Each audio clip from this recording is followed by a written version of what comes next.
Fidèles téléspectateurs de Bonjour le Bénin, c'est l'heure de notre randonnée matinale et c'est un plaisir pour nous de vous embarquer dans ce nouveau numéro 120 minutes d'émission avec nos rubriques habituelles. Qu'est-ce qu'on a au menu ce matin? C'est à découvrir juste après ceci.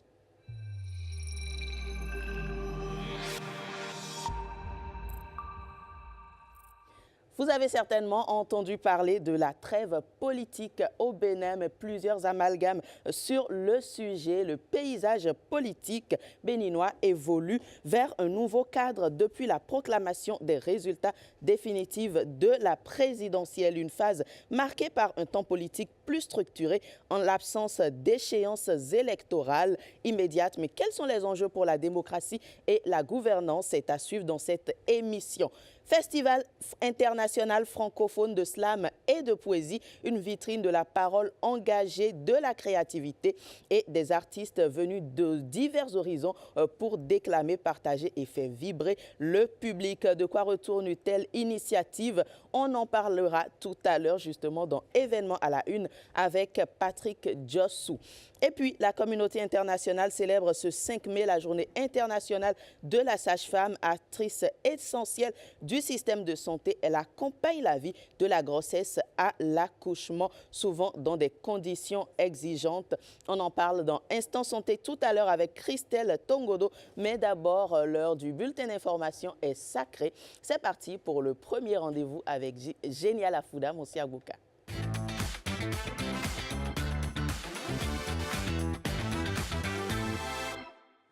Bonjour à toutes et à tous et bienvenue dans ce 7 heures des professionnels de l'ombre, souvent discrètes mais essentielles à chaque naissance. Au Bénin, elles sont en première ligne pour accompagner la vie, parfois dans des conditions difficiles. Entre engagement, défis du terrain et reconnaissance encore limitée, qui sont ces femmes au cœur de nos maternités? Ce 5 mai, le monde célèbre la journée internationale de la femme. À l'occasion, Christelle Tongodo en a interrogé une, on la suit. D'abord, quand nous venons au service, nous vérifions déjà tout nos matériels en place. S'il y a un matériel qui manque, on essaie de mettre le matériel en place. Et puis quand la femme est déjà sur le point d'accoucher, et puis nous la recevons en salle d'accouchement, nous essayons de l'installer sur la table d'accouchement. Nous faisons les amens. Après cela, nous prenons le carnet et puis sa carte maternelle.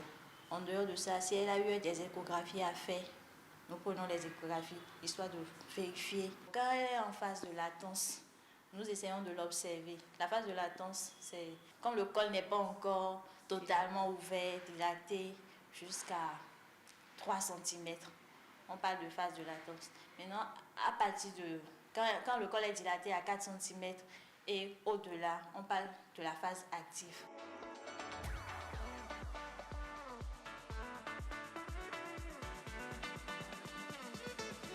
Au début, j'ai eu à faire des stages professionnels au CHT de Paraco.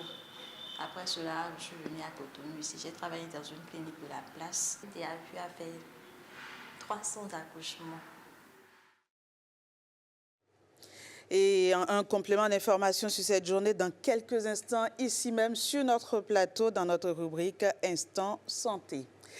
La modernisation des rues se poursuit grâce au projet asphaltage, notamment avec de nouveaux passages piétons essentiels pour la sécurité des plus vulnérables. Mais ces passages sont-ils réellement respectés par les usagers de la route? En connaissent-ils l'intérêt? Élément de réponse dans ce reportage signé Amandine Aniambossou, Mariano Gankou. Ce n'est pas un simple marquage au sol. Ces bandes blanches, visibles de tous, sont avant tout une zone de sécurité conçue pour protéger des vies. Elles indiquent clairement un droit, celui pour le piéton de traverser en toute priorité. Les piétons, lorsqu'ils sont à une distance de plus de 50 mètres de cet endroit, peuvent ne pas en faire usage. Mais lorsqu'ils sont à moins de 50 mètres de cet endroit, ils doivent venir à cet endroit pour traverser la chaussée parce que là, ils sont en toute sécurité. Pourtant, sur nos routes, cette règle essentielle est souvent ignorée. Les passages pour piétons existent, mais ils ne sont pas toujours respectés. Résultat, des traversées dangereuses, de la peur et parfois des drames évitables. On doit s'arrêter et le piéton doit passer avant que nous va passer. Si tu ne fais pas ça, quand le piéton en allant, tu l'as collé, donc tu es en faute. Un simple geste d'attention peut faire toute la différence. Le respect du code de la route est essentiel et constitue le fondement de la sécurité routière. Sur la route, la vigilance et le respect des règles permettent de protéger aussi bien les piétons que les conducteurs. C'est une jeune créatrice béninoise. Elle se sert de la poésie, de la peinture et de la sculpture pour défendre la cause des femmes. Juriste de formation, Mafoya Glele Kakai excelle aussi dans l'univers de l'art. Ulvaeus Balogun et Maclède Adam Oussodé l'ont croisée au détour d'un atelier de dessin à l'Institut français de Cotonou. Regardez. C'est une juriste de formation, passionnée pour la poésie, la peinture et la sculpture que nous avons rencontrée ce matin à l'Institut français de Cotonou. Dans cet atelier dessin, Mafoya partage son amour pour l'art avec ses enfants de moins de 15 ans. Elle fait partie de cette génération d'artistes féminines émergentes dont la pratique interpelle. La première toile que vous voyez ici s'appelle la déesse nullipotente et c'est une toile qui parle de la charge mentale qui est posée sur les mères aujourd'hui dans les foyers. Et j'ai justement sur ma toile coupé ces bras en trop que la société impose à la femme. Et le nom de la toile est aussi intéressant parce que je l'ai appelée déesse nullipotente. Nullipotente, c'est un mot que j'ai un peu inventé pour signifier sans pouvoir. Il y a 6 ans que Mafoya a véritablement embrassé une carrière professionnelle dans les arts. Fan de mythologie et amoureuse des livres, elle tire son inspiration de toutes ses influences. Sur cette toile, on peut voir la déesse avec 3 têtes et chacune des têtes exprime les phases de la vie d'une femme, c'est-à-dire la jeune fille, la femme mature ou la mère et la grand-mère. Et dans sa main, la déesse tient un fond de teint et un pinceau de maquillage. Et c'est juste pour montrer que la société refuse aux femmes de prendre de l'âge. On lui impose une sorte de jeunesse éternelle. Utiliser l'art comme moyen d'expression et de défense de la cause des femmes est le combat quotidien de Mafoya. Et ses œuvres en sont une illustration parfaite. Je vous emmène à présent au lycée des jeunes filles de Parakou. L'UNICEF y a projeté un film intitulé Doué. Il s'agit d'un court-métrage qui raconte l'histoire singulière d'une écolière brillante dont l'éducation est sacrifiée au profit de travaux forcés. Sylvain Savi pour le reportage. Après Cotonou, c'est au tour de Parakou d'accueillir la projection de Doué. Doué est une inspiration née d'un atelier récemment tenu à Lokossa avec l'UNICEF. Ce film, entièrement écrit et réalisé par des jeunes filles, a marqué les esprits des lycéennes de Parakou. Ce qui m'a plus marqué dans les capsules, c'est la discrimination de la fille qui était une albinos. Par rapport à ce film, moi je retiens que celles ou ceux qui ont le droit d'aller à l'école n'ont qu'à en profiter. Être une fille aujourd'hui, ce n'est pas seulement grandir, aller à l'école et réussir ses examens. C'est aussi apprendre à se connaître, à croire en soi, à croire en ses potentialités, en ses capacités, à oser prendre sa place dans la société. Ici, l'art et le cinéma sont des vecteurs de communication et d'émancipation, d'où le choix de ce canal. À travers Doué, ces jeunes filles-là ont choisi de mettre en lumière des défis, mais aussi de porter un message d'espoir et de plaidoyer sur l'importance du maintien des filles à l'école. Dans ce cadre, l'engagement de l'Institut français aux côtés de l'UNICEF témoigne d'une conviction commune.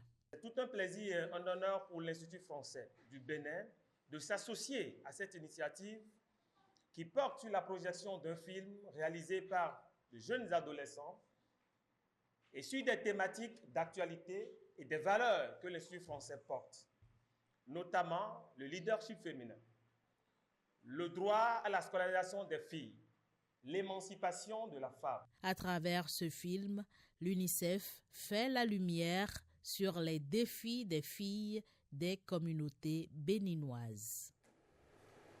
Mondial Beach Handball 2026, les Amazones connaissent désormais leurs adversaires.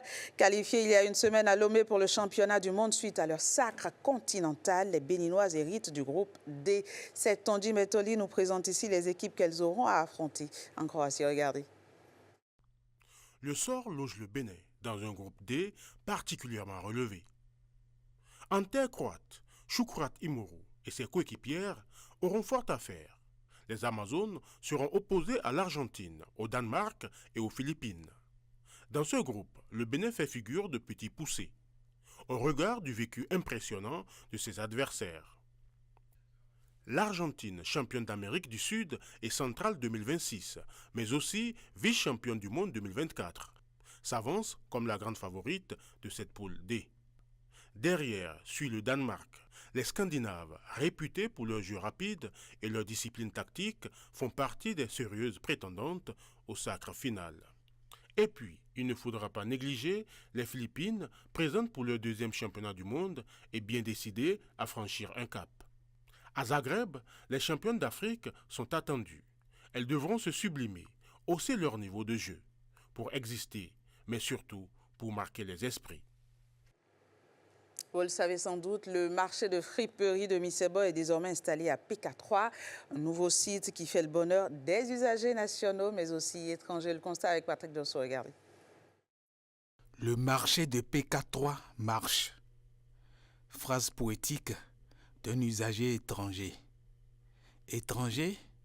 Non, ils ne le sont plus, puisque leurs parents ont créé le marché de friperie de Missebo.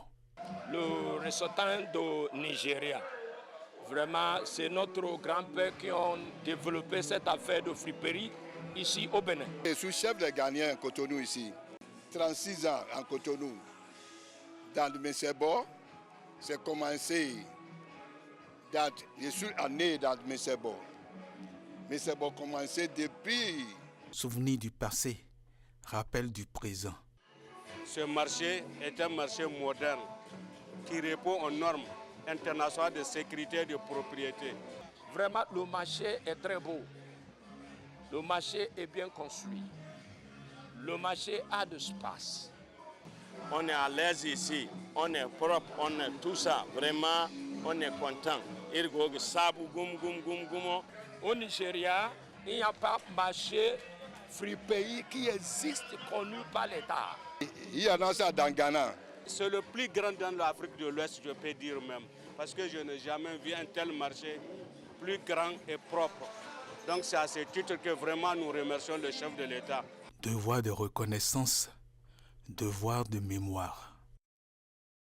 Fin de ce bulletin, merci de l'avoir suivi. Très bonne journée à toutes et à tous. Jennifer, c'est à vous. Merci à vous, génial, de l'avoir présenté. C'était un plaisir pour nous de vous avoir suivi. Bonjour le Bénin se poursuit.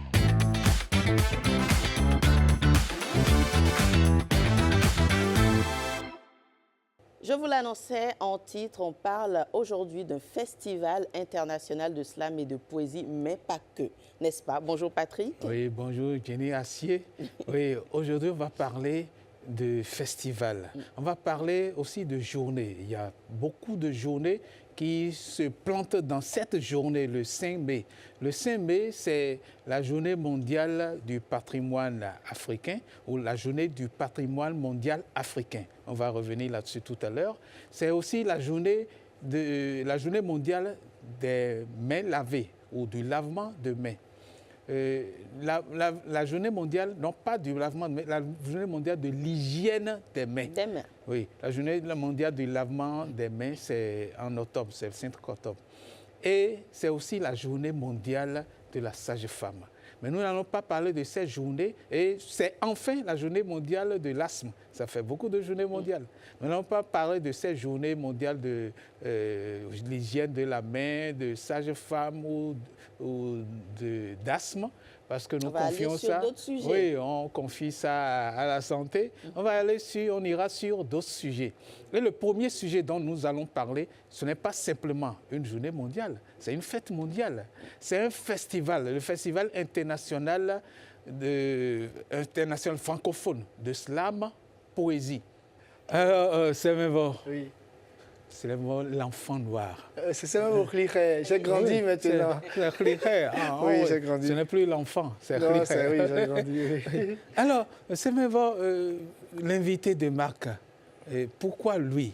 Pourquoi pas quelqu'un d'autre? Je vais d'abord vous remercier pour l'introduction et pour le travail qui a été fait par votre équipe. Je n'ai pas envoyé cet élément, vous êtes allé faire des recherches, je vais vraiment préciser cela. J'ai été vraiment touché, ça m'a ému. Vous avez constaté de voir la présentation que vous avez faite de Souleymane Diamanka. Oui. Et alors, pourquoi Souleymane Diamanka? Comme les gens peuvent le constater en l'écoutant, dans le slam francophone, que ce soit en France jusqu'au Canada, vraiment dans le monde, oui. Francophone et même anglophone, Souleymane est une référence de l'écriture. Oui. De part d'abord, par sa manière d'écrire, par sa manière de donner du rythme à sa poésie et surtout sa manière de chercher dans la racine de ses origines, parce qu'il est Peul d'origine. Oui. Et donc de chercher dans cette racine africaine, dans l'oralité Peul, de transcrire cela dans la langue française et d'en faire quelque chose de magnifique à travers la poésie. Donc, il est connu et respecté par tous les slameurs et on a voulu qu'il vienne pour donner un autre visage. Enfin, ce qui se passe est historique. Il y a des gens qui me le disent. Pour le moment, je suis derrière, je ne réalise rien du tout. Mais il y a beaucoup de slameurs qui sont très heureux, qui sont même surpris que Souleymane puisse venir au Bénin. C'est comme la Fouine, voilà, ou Youssoufa, par exemple, qui vient au Bénin pour les rappeurs. Et ce que nous sommes en train de réaliser, c'est simplement quelque chose de magnifique et nous sommes très heureux. Alors, pourquoi lui? Parce que Souleymane Diamanka fait partie des pères du slam francophone en France. Il était au début, dans les années 90, quand le slam est arrivé. Il y était avant Grand Corps Malade, je crois. Mais ils sont de la même génération dans le slam. Et donc, c'est une chance que nous avons de le recevoir sur ce festival. Oui. Alors, ce festival, ça va commencer déjà aujourd'hui, 5 mai. Oui. 5 mai, 5, 6, 7, 8 9. Oui. Aujourd'hui, nous commençons les ateliers d'écriture. Il y a de jeunes slameurs au Bénin, donc on les reçoit à l'Institut français et au campus avec les étudiants, parce que c'est vraiment géré sur les deux pôles. Donc, on fait des ateliers d'écriture avec eux de 3 heures et de chaque côté, de 9 à 12 heures. Demain, atelier d'écriture également. Et le jeudi, les scènes vont commencer. Donc, voilà. Et le jeudi, et ça commence déjà par quelle scène le jeudi? Ça commence par la mise au vert. La mise au vert, c'est quoi? C'est une scène qui se déroule sur le terrain de handball. Il n'y a pas de musique, il y a juste un micro. Et vous êtes un étudiant, vous êtes la vendeuse du campus, vous êtes le gars de la photocopie, etc. Vous avez de la poésie quelque part dans votre téléphone, sur votre feuille. Vous venez auprès de l'animateur, vous dites « je veux dire mon poème ». On vous donne le micro et vous déclamez devant tout le public qui passe. Il n'y a pas de siège, on est tous debout dans l'ambiance du slam sauvage. Donc c'est à l'état brut, c'est ça. C'est justement pour... Je me demande, Patrick, pourquoi Semevo, justement, s'engage quand même depuis ces années à ce que je dois parler de transmission de tout ce qui est slam. Vous avez pas mal d'initiatives dans ce sens. Quel est l'intérêt pour vous? Oui, l'intérêt, c'est que le slam est de l'activisme quelque part. C'est comme toutes les musiques, comme tous les arts, il y a quelque part cette volonté des acteurs de transmettre, de partager. Et le slam, c'est le partage. Donc, c'est né...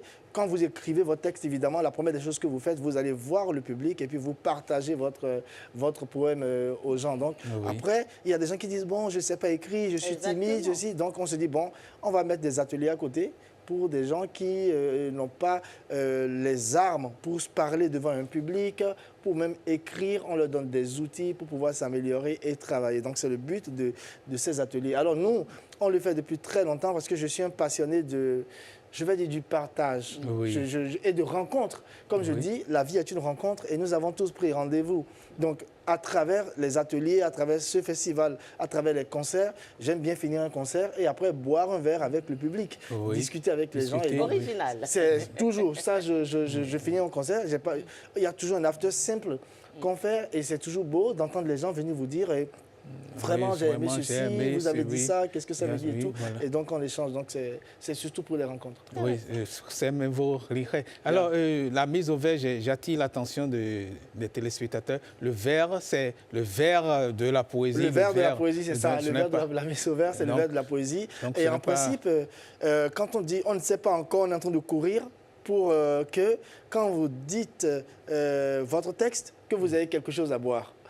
Le slam, dans tous les bars en Europe, même à Cotonou ici, quand nous le faisions, un texte dit c'est un verre offert.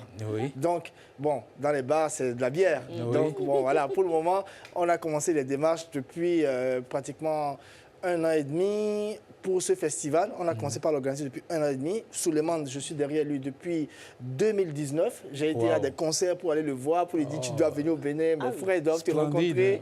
Et donc finalement, 2019, on est en 2026, ça fait quand même 7 ans. Donc finalement, donc finalement, c'est en train d'être fait. Et donc, on verra si on trouve un sponsor qui dit, bon, moi, je donne ça pour les slameurs, les gens qui viendront pour les encourager. C'est encore possible. C'est encore possible de faire des verres offerts en échange pour la mise au vert du jeudi. Vous n'êtes pas allé vers la société qui s'occupe des boissons Oui, on a été, mais bon, c'est un peu chaud. Donc, c'est pas... On va mieux s'organiser l'année prochaine pour nous améliorer sur les sponsors. Les gens, c'est pas qu'il n'y a pas de sponsors au Bénin, c'est peut-être qu'on ne fait pas bien les démarches. D'abord, moi, je me remets en tout cas en cause. Je ne dis pas que les gens n'aident pas, non. Mais quand on me refuse, quelque part, je dis, bon, il faut que je commence plus tôt, encore. 1 an, ça ne suffit pas, peut-être 1 an et demi. Et tous les 3 mois, il faut aller voir les gens pour leur rappeler. Donc, je dois travailler sur ça, en effet. D'accord. Alors, le programme, voilà. Aujourd'hui, demain, il y a les ateliers. Maintenant, le jeudi, la mise au vert. Le vendredi. La mise au vert à 17h le jeudi au campus. Le vendredi, c'est la grande nuit du slam béninois. Nous allons recevoir, nous avons un cocktail de la crème des slameurs du Bénin qui vont nous faire un spectacle à l'Institut français du Bénin. Ça sera un spectacle. Et donc, ils sont tous ensemble avec les différents univers. Amangboyon qui vient avec son univers, Harmonie qui vient avec son univers, Jasmin qui vient avec son univers, Zogbe qui vient avec son univers. Et je vais en oublier qu'il m'en excuse. Gopal, ou bien il n'est pas là. D'autres slameurs, il n'est pas sur ce festival-là pour le concert, ni d'autres slameurs. Sergent Marcus qui sera là avec son univers. Et donc, tous les slameurs, en tout cas tous les slameurs béninois accompagnent ce projet. Et donc, oui, on va essayer de faire tout ce mélange-là et ça va être un très, très beau spectacle que nous allons présenter au public le vendredi à 20h à l'Institut français du Bénin. Alors, la grande nuit du slam, pardon, on en entendait déjà parler. Est-ce qu'il y a une différence? Pourquoi avoir voulu l'insérer dans un festival? Oui, au début, on a toujours voulu faire un grand festival. D'accord. Depuis 2011, quand on a commencé cette histoire. Et on est parti sur petit à petit. Parce qu'avant, il fallait aller quelque part pour prendre de l'argent, pour financer. J'ai dit, écoutez, moi, je n'ai pas envie de faire cette démarche-là d'une certaine manière à l'époque. J'aimerais vraiment faire la démarche comme ça doit se faire pour garder mon nom propre. Et donc, je faisais avec mes moyens, avec l'équipe, chacun amenait ce qu'il pouvait. Et au fur et à mesure, ça a grandi. Et quand on a eu tous les éléments, on a dit maintenant, on va l'insérer dans ce festival. Et ça a démarré depuis 2019, justement, avec ce format-là. Et on est très heureux de l'aboutissement que nous avons, même si on n'a pas encore fini de l'améliorer, parce que l'ambition, c'est d'aller comme au Massa.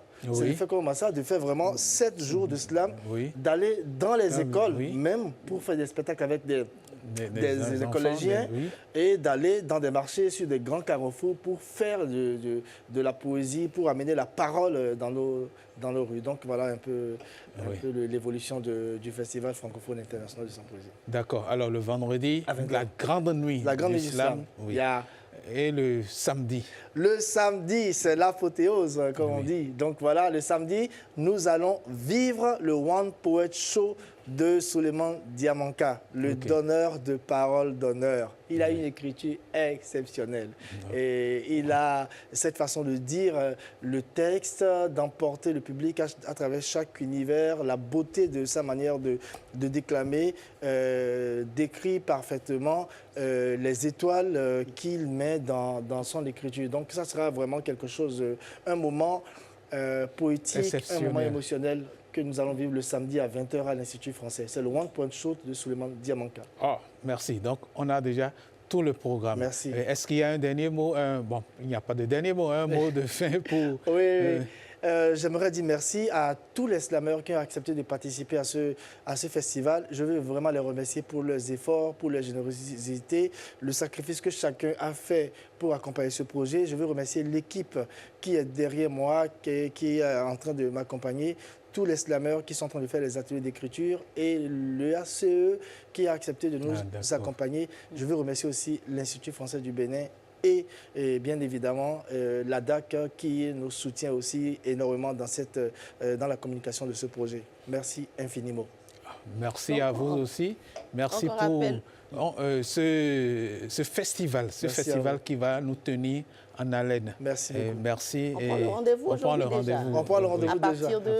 À partir de 10h. D'accord, donc dans quelques petites heures, dans quelques petites minutes. Oui, dans quelques instants. Alors, Patrick. Oui, merci à Semewa Rire. On va le remercier. Merci. Et pour partir, lui-même, il va nous rappeler tous les spectacles. On suit cet élément qui nous rappelle tout le rendez-vous. Merci. Grande semaine pour le slam béninois. Mardi 5 mai démarre le Festival international francophone de slam poésie.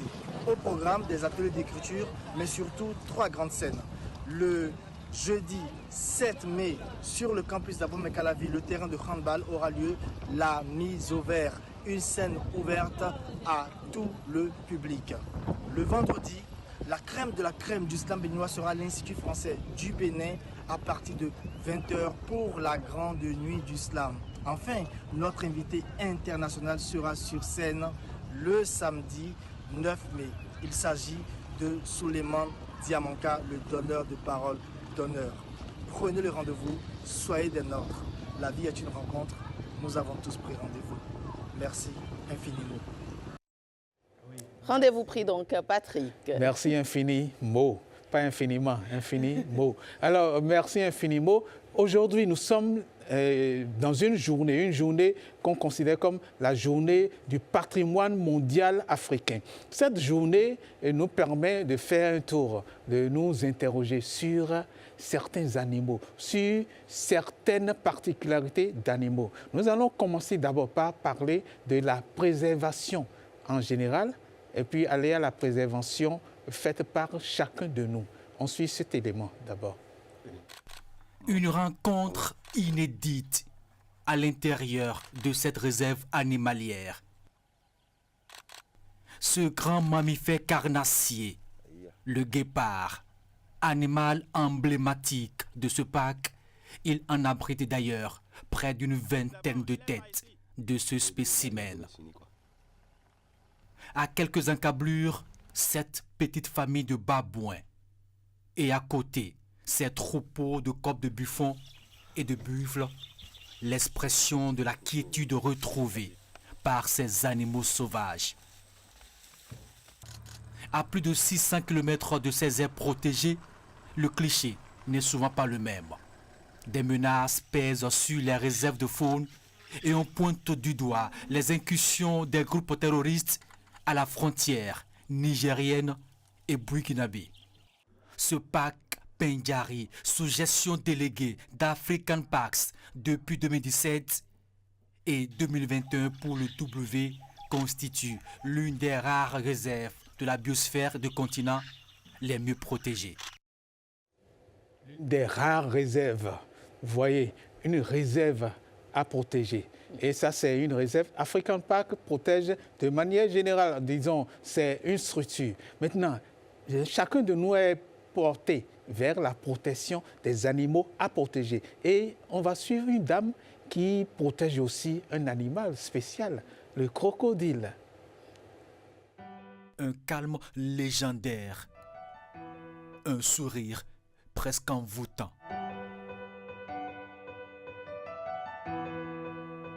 Derrière tout ceci se cache un fort caractère, une passion à nul autre pareille pour les espèces de faune menacées en Afrique de l'Ouest. D'être un appui, un soutien pour les personnes que je sens plus ou moins lésées, que je sens... Le faux gavial en particulier, ou encore le crocodile à long museau. C'est une espèce qui est menacée.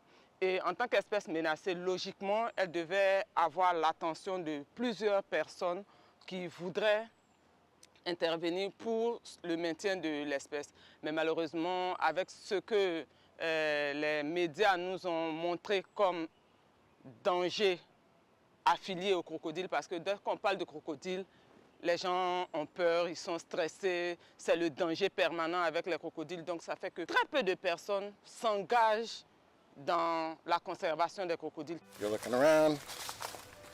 Christine Kouman, la quarantaine, est une spécialiste de la conservation des espèces menacées. Elle manipule ces reptiles comme de petits jouets dans les marécages. Elle a su les apprivoiser. C'est une espèce qui vit dans les milieux, dans les rivières forestières.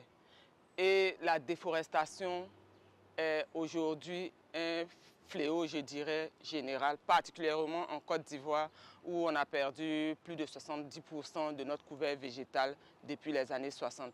Donc son habitat est restreint et les populations qui restent sont vraiment dispersées un peu partout. Donc la connexion pour que la survie de l'espèce soit assurée est plus ou moins brisée.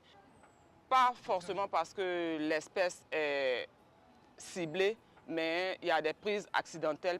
L'espèce est particulièrement piscivore et quand elle part consommer le poisson dans les filets de pêche, elle s'entremêle dans les filets et elle est noyée.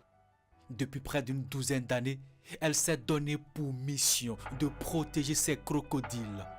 Ils sont en danger critique dans leur milieu naturel. Ils jouent pourtant un rôle écologique assez important. Je vais déjà au contact des animaux. C'est marrant, mais je vais au contact, je capture les individus, je pose une balise VHF sur chaque individu capturé et généralement je travaille avec les individus dont la taille varie entre 1 mètre et 3 mètres. Christine Kouman est ivoirienne.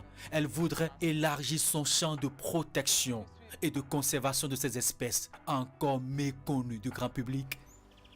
Elle invite à jeter le masque de la peur, permettre aux générations futures de profiter des bienfaits de cette faune. Voilà, c'est tout pour cette journée du patrimoine mondial africain. Merci beaucoup Patrick pour ces petites balades. On prend le rendez-vous pour demain, n'est-ce pas? Oui, avec plaisir. Avec toujours le même plaisir. Je vous raccompagne donc et on installe à présent le prochain plateau. C'est bien sûr Instant Politique.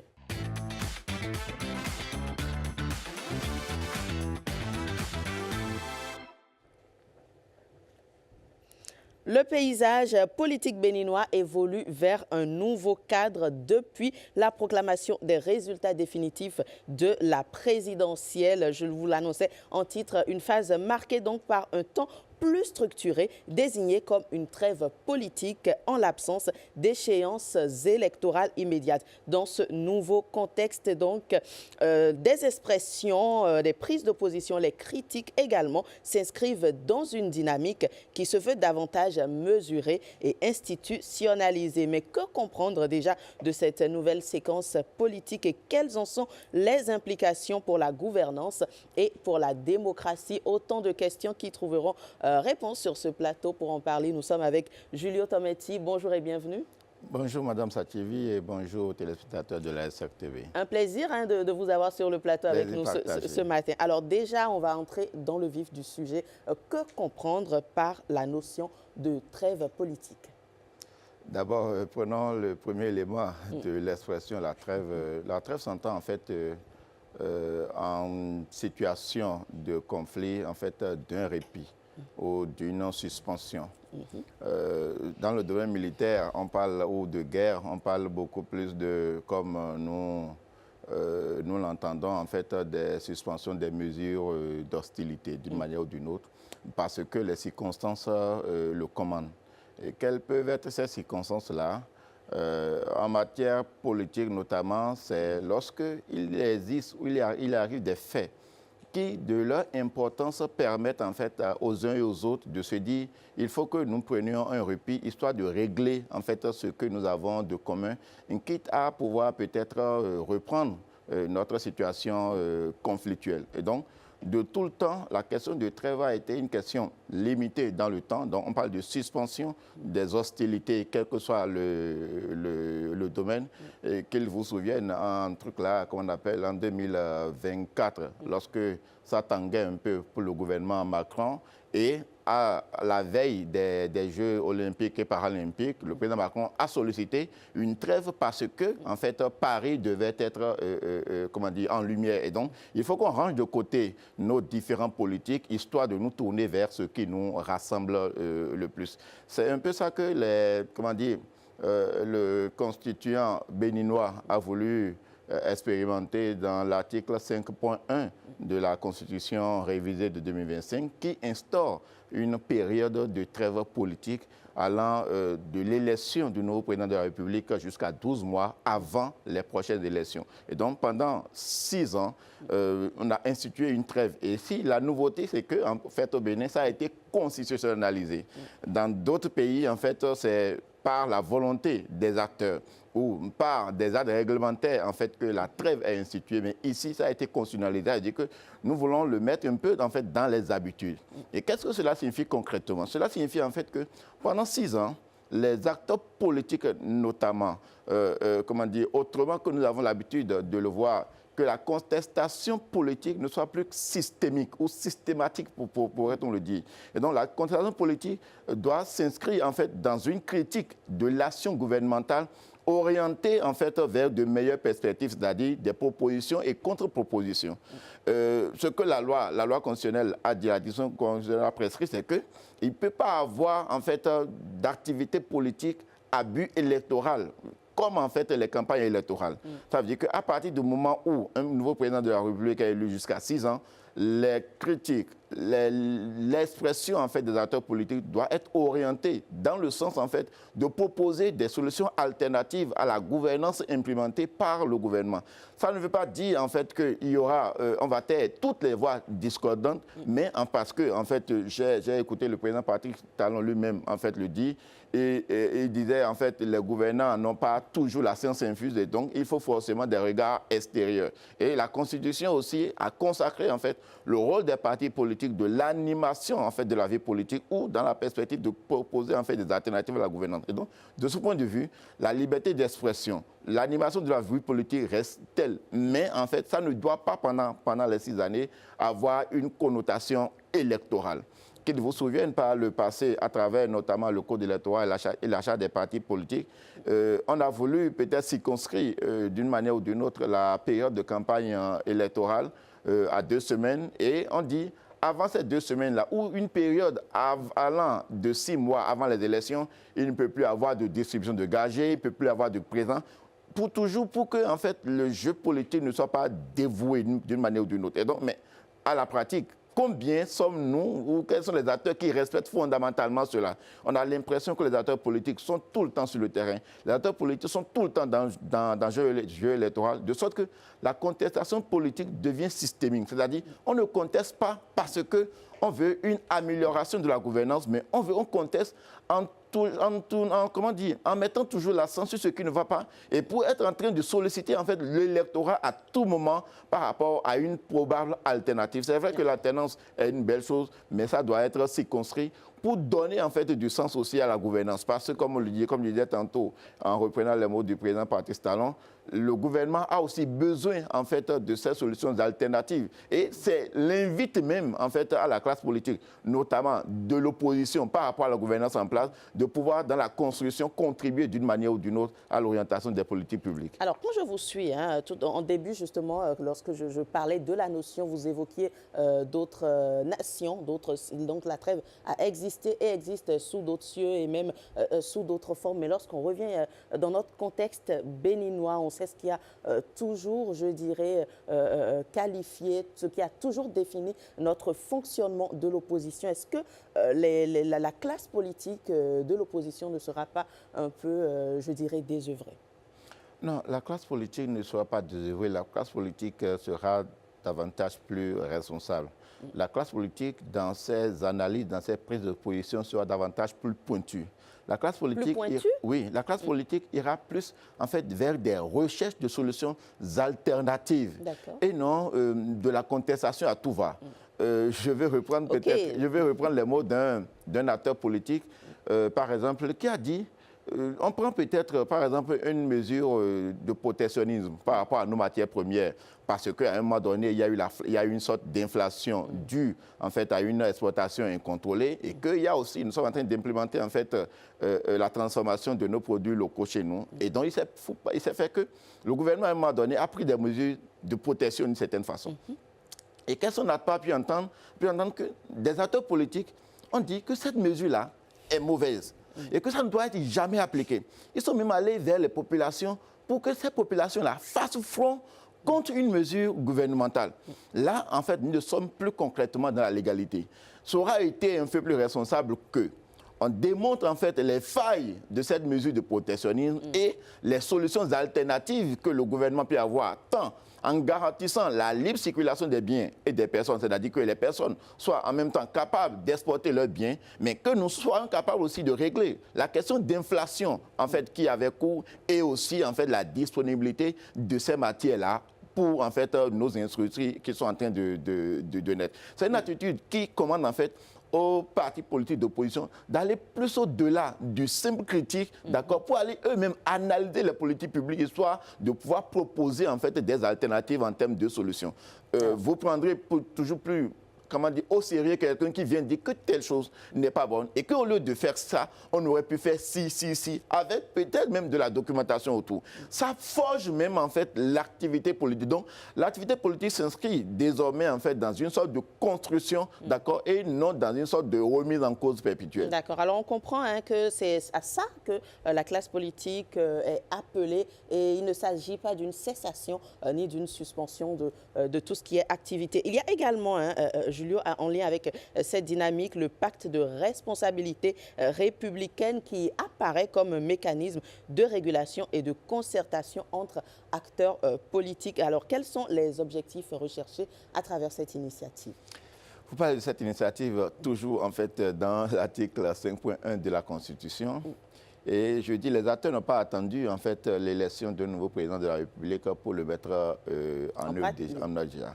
J'ai vu par exemple la note qu'a sortie les organisations syndicales en parlant du pacte social. Absolument. Donc une approche en fait qui rapproche le gouvernement ou bien la gouvernance et les partenaires sociaux. J'ai lu d'un autre côté des gens qui n'étaient pas d'accord avec la gouvernance et qui ont proposé en fait dans leur ralliement en fait un pacte républicain.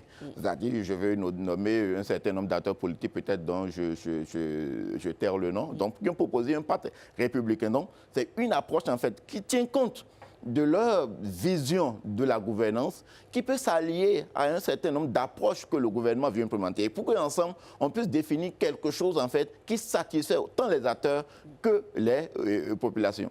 Ce que la loi constitutionnelle, la décision constitutionnelle a dit, instaurer un pacte de responsabilité, un pacte de responsabilité sous l'égide en fait du Sénat.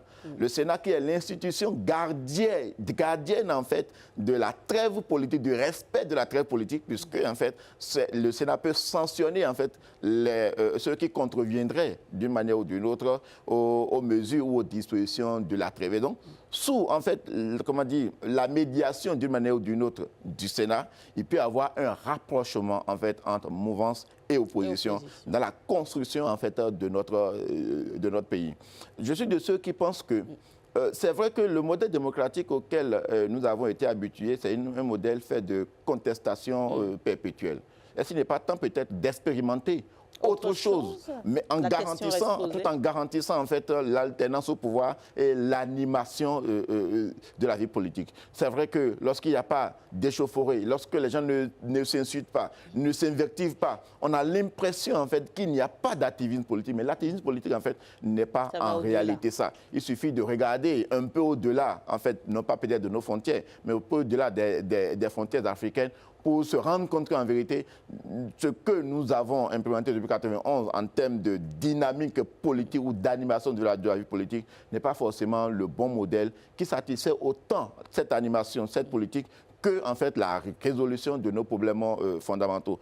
Certains vous diront que nous avons eu la liberté d'expression, nous avons eu tout, mais nous avons manqué en fait du minimum en termes de social qu'attendent nos populations, c'est-à-dire avoir l'eau, l'électricité, les soins de santé, aller à l'école, trouver un emploi, et vivre dans un environnement décent. Notre modèle politique a manqué en fait depuis 1991 de répondre en fait à ces impératifs-là. Pourquoi ne pas changer de paradigme pour que les uns et les autres... Moi, je ne suis pas gêné qu'on dise, bon, pour caricaturer tout le monde dans le rang, je ne suis pas gêné. Quand on voit un peu unifié, dans une certaine cohésion sociale, qu'est-ce qu'il y a de mal en ça? La démocratie n'est pas un péril pour autant lorsque les gens s'entendent. On nous a toujours inculqué que la démocratie vit lorsqu'on est toujours fâchés les uns après les autres. Non, je n'ai pas cette conception-là. Et donc, il faut que ça commence en fait par changer dans nos esprits. Et je pense avec cette disposition conditionnelle, dans sa mise en œuvre, peut-être dans une dizaine d'années, nous permettra en fait de rentrer un peu dans cette dynamique-là pour dire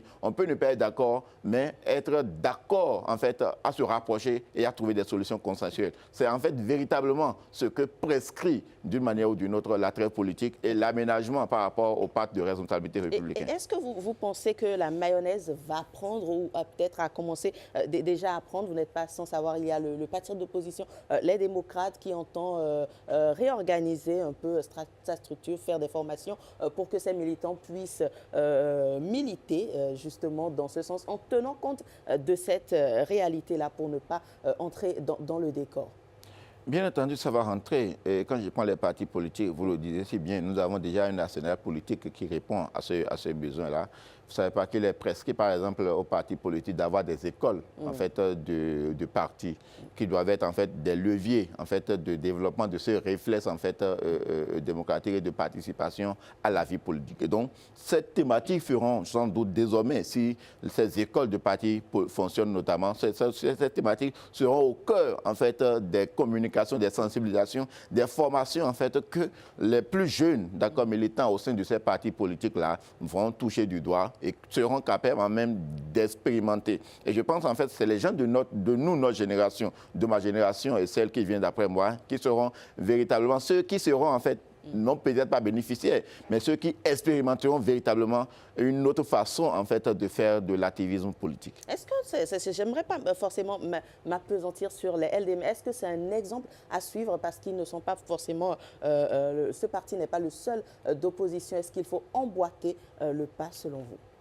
S'il faut emboîter le pas, la loi n'est pas faite en visant tel parti d'opposition ou autre. La loi a une portée générale, d'accord? Tous les partis sont concernés. Donc, de ce point de vue, tous les partis sont concernés. Les partis qui existent déjà, comme les partis éventuellement à naître, sont concernés. On définit simplement, en fait, le cadre, en fait, d'expression de l'activité politique lorsque on n'est pas forcément, en fait, d'accord avec la gouvernance en place. C'est vrai que le Parti des démocrates pourrait représenter en fait un baromètre en fait pour évaluer en fait la chose, mais que vous le voyez là, je pense quand même de ce côté, les acteurs dans une certaine mesure sont en train de comprendre la chose. On a vu leurs attitudes, ceux qui étaient carrés comme ceux qui ne l'étaient pas, être dans une forme de prédisposition au dialogue, au rapprochement pour en fait davantage construire notre pays, le Bénin.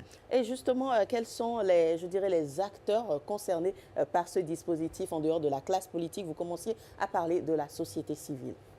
Voilà, je voulais dire, il ne faut pas faire peut-être d'amalgame.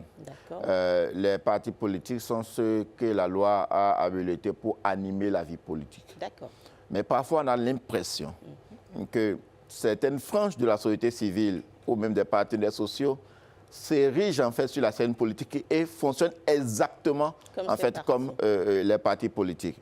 Moi qui suis observateur de la vie politique, il arrive des fois que des arguments de contestation que, par exemple, peut-être des organismes de la société civile ont élevé, d'accord, que sont ces mêmes arguments, par exemple, que les partis politiques reprennent. Et là, à un moment donné, on ne fait plus, en fait, la différence entre organismes de la société civile et partis politiques. Et donc, de ce point de vue, il faut que, quand on est organisme de la société civile, on puisse s'inscrire résolument dans le champ pour que, en fait, nous sommes en société civile, mais que nos actes n'amènent pas en fait à qualifier ce que nous posons comme acte d'activisme politique ou d'activité politique. Quand par exemple des acteurs de la société civile disent que telle disposition est mauvaise, que tel président, on doit le déchoir, ou bien que tel ou invite d'une manière ou d'une autre, en fait, les populations à de la résistance par rapport à un certain nombre de mesures, que ce soit législatives ou réglementaires qui sont prises. Là, en fait, véritablement, on n'est plus, en fait, dans un rôle de la société civile. On peut nous qualifier, comme on appelle, de parti politique qui contrevient en ce moment-là à la trêve politique parce que, en fait, le champ d'application, il faut le repréciser, le champ d'application de la trêve politique est clair, c'est les partis politiques, on a dit même, comment dire, trêve politique. Et quand vous lisez les dispositions de l'article 5.1 de la Constitution, c'est exclusivement les partis politiques. Et donc, c'est pour dire quoi? Pour que d'autres formes d'organisation ne s'invitent pas dans le champ des partis politiques. S'ils s'invitent dans le champ des partis politiques, on va les qualifier comme tels. Et éventuellement, ils peuvent répondre de leur fait, comme les partis politiques qui auront contrevenu à cette disposition-là répondront. Donc, il faut éviter l'amalgame, que la société civile reste dans le champ de sensibilisation, d'éveil, d'accompagnement, et que les partis politiques jouent leur rôle d'animation de la vie politique dans la perspective de conquérir, en fait, ou d'offrir une alternative, mais en tenant compte du délai de la trêve qui a été prescrit. À quel moment on se rend compte qu'on est en train de dévier, d'aller à l'encontre de cette réforme-là et des lois qui l'encadrent? C'est pourquoi je pense qu'en fait il y a encore, dans le concept de trêve politique, il y a beaucoup de choses à encore préciser. Ceux qui pensent qu'il faut peut-être donner en fait un contenu jurisprudentiel ou doctrinal en fait à la chose, mais beaucoup plus jurisprudentiel. Jurisprudentiel en ce sens que nos institutions, notamment la Cour constitutionnelle ou le Sénat, seront amenés en fait à se prononcer sur les faits pour lesquels elles seront saisies. Et là, nous aurons véritablement en fait l'orientation ou la compréhension réelle qu'il faut avoir en fait de la notion de cette politique, à partir d'où en fait, on serait en train de transgresser les limites que la trêve politique a fixées, parce que véritablement, on éprouve une disposition comme ça que par les actes que nous posons et par la dynamique en fait des institutions de régulation, notamment que sont aujourd'hui la Cour constitutionnelle et le Sénat. Donc, il reste en fait du contenu jurisprudentiel, c'est-à-dire à travers des décisions de ces institutions-là, pour nous fixer véritablement en fait sur les limites de la trêve politique à ne pas franchir. Alors justement, un dernier mot, Julio Tometti, pour clore cet entretien. Oh, je l'ai déjà dit, je me sens aujourd'hui dans un pays davantage réunifié qu'il ne l'est que par le passé. La cohésion sociale, j'ai bon espoir que ceux qui seront à la gouvernance dans les tout prochains jours vont travailler davantage à le renforcer et que les autres, d'accord, soient dans une prédisposition qui permette en fait ce rapprochement-là. Et donc, c'est le rôle des acteurs politiques de nous offrir un cadre de cohésion saine, en fait, autant nous animons la vie politique que nous travaillons à satisfaire les besoins de nos populations. Merci beaucoup. Donc, trêve politique au Bénin. Quel enjeu pour la gouvernance et la démocratie? Je pense qu'on a fait le tour de la question. On vous remercie donc, Julio Tometti. Je rappelle que vous êtes analyste politique et juriste. Je prends congé de vous. Merci. On passe à présent au tout prochain plateau. C'est Bénin en mouvement.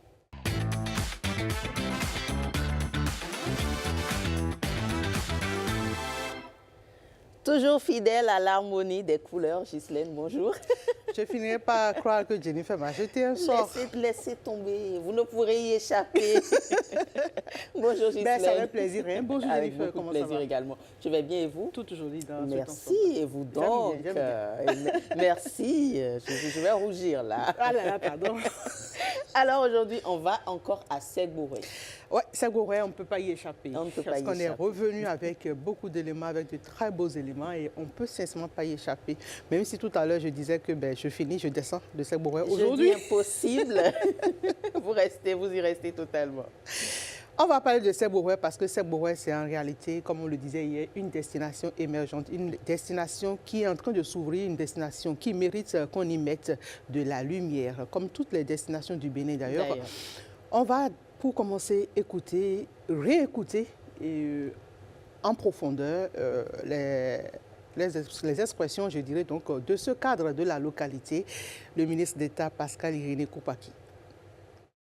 Seck-Bouré est une terre d'histoire, je dirais une terre bénie.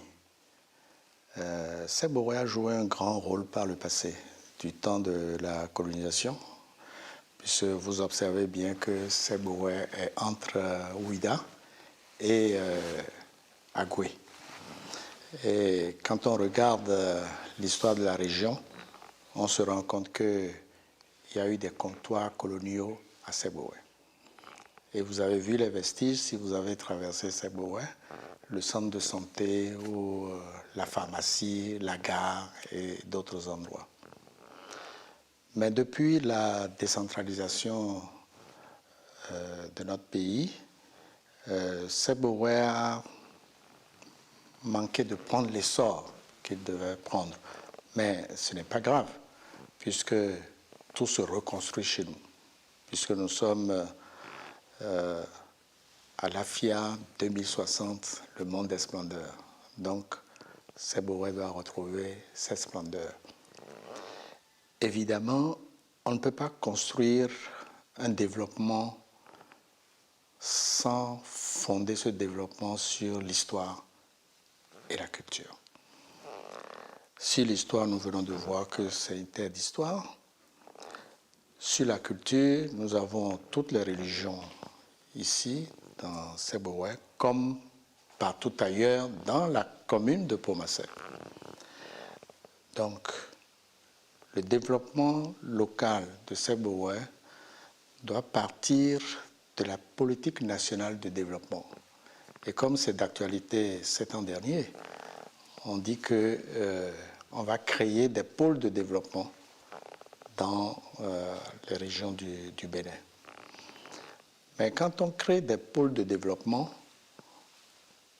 on regarde ce que chaque commune, chaque arrondissement peut apporter à cette nouvelle dynamique.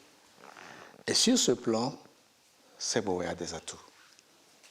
D'abord le lac, qui est un lac poissonneux, mais on ne l'a pas bien géré. C'est seulement maintenant que la gestion du lac a pris de l'importance avec le dragage du lac. Et la population observe très bien que le lac devient poissonneux. Et donc, les activités économiques peuvent redémarrer maintenant, puisqu'on continue toujours le dragage du lac Aimé. Deuxième chose, autour d'un lac se développent certaines activités économiques majeures, par exemple le tourisme. Il est possible de développer un pôle touristique autour du lac Aimé, dont Seck-Bouré. Et c'est là où les associations de développement et l'équipe communale devraient jouer un grand rôle. On ne peut pas faire du tourisme sans lotissement. Ce n'est pas possible. Et donc, je sais qu'il y a beaucoup de problèmes de lotissement. Le ministère du cadre de vie s'en occupe. Le maire aussi s'en occupe. Mais dans la nouvelle dynamique de développement de notre pays, tout ceci prend de l'importance. Donc, je considère que c'est une chance que la commune de Seck-Bouré va avoir. Et c'est une chance que Seck-Bouré va avoir pour pouvoir participer à la nouvelle dynamique de notre pays. Donc, je fonde beaucoup d'espoir sur cette nouvelle dynamique. Le maire sait, on en a parlé déjà, qu'on doit retrouver assez rapidement les différentes associations de développement, les 9 associations de développement, avec les cadres, pour faire des propositions concrètes au président élu, qui prendra bientôt fonction, vous le savez bien, le 24 mai 2026. Quand on travaille, quand on a une vision, quand on a les hommes qu'il faut, à la place qu'il faut, on réussit toujours. Ce qui s'est passé au niveau national, je rêve que ça se passe au niveau de chaque commune du Bénin et vous verrez bien le Bénin des splendeurs. Et oui, nous verrons bien le Bénin des splendeurs. Et Seck Bourouin veut se compter parmi ces localités. Absolument. Et Seck Bourouin en a les atouts. En tout cas, Seck Bourouin en a les atouts. Seck Bourouin se reconstruit, et ce avec les fils de la localité, mais pas que les fils de la localité, avec les fils adoptifs de la localité aussi. C'est l'exemple de celui que nous avons avec nous sur ce plateau ce matin, M. Arnaud Adjagodo. Bonjour. Bonjour. Merci d'être avec nous ce matin. Bonjour, madame. Jennifer. Jennifer Sachivi, dont la maman est de Seck Bourouin. Bien sûr, je suis une fille de Seck Bourouin. Je comprends maintenant. N'est-ce pas? Mon amour pour cet élément. Aïe, aïe, aïe. Alors, voilà, M. Arnaud Adjagodo, il est promoteur hôtelier à Seck Bourouin. Et je le disais tantôt, c'est un des fils adoptifs de Seck Bourouin. Voilà. Quand nous on s'est dirigé vers lui, on pensait que c'était un fils de Seck Bourouin, mais on s'est rendu compte en fait que c'est les halogènes.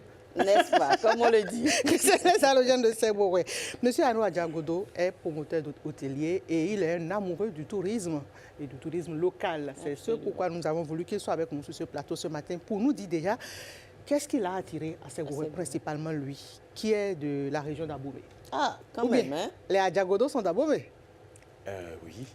C'est bien cela. Et merci d'abord pour l'invitation de saluer les téléspectateurs de la SRTB.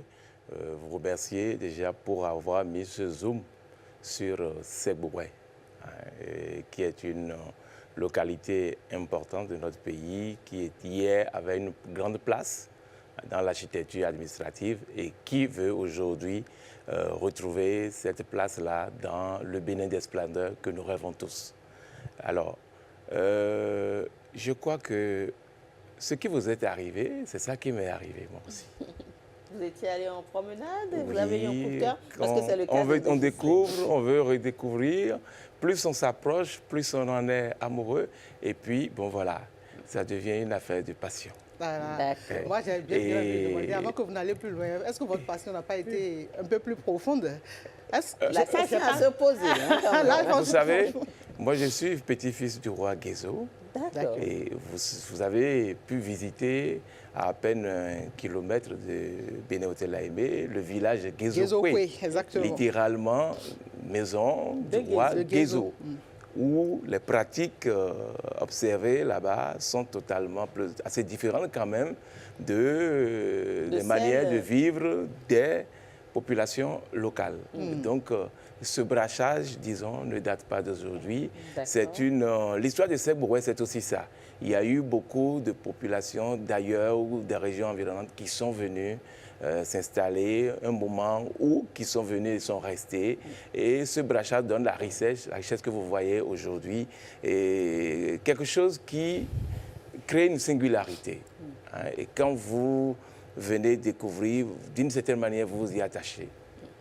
Alors, vous, maintenant, en tant que promoteur hôtelier, qu'est-ce qui vous a le plus impacté au point de penser à mettre sur place un complexe hôtelier au cœur de Seck Bourouin? Là aussi, je dirais que vous avez la réponse.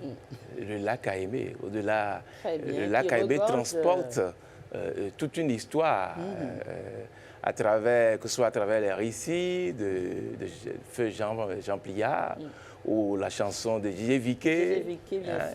Il est temps de voguer sur le lac Aimé, quand le temps est serein. Voilà, vous voyez. Alors, cette chanson n'a pas connu son succès pour rien. C'est aussi cela, le charme du lac Aimé qui se transporte, y compris à travers les chansons.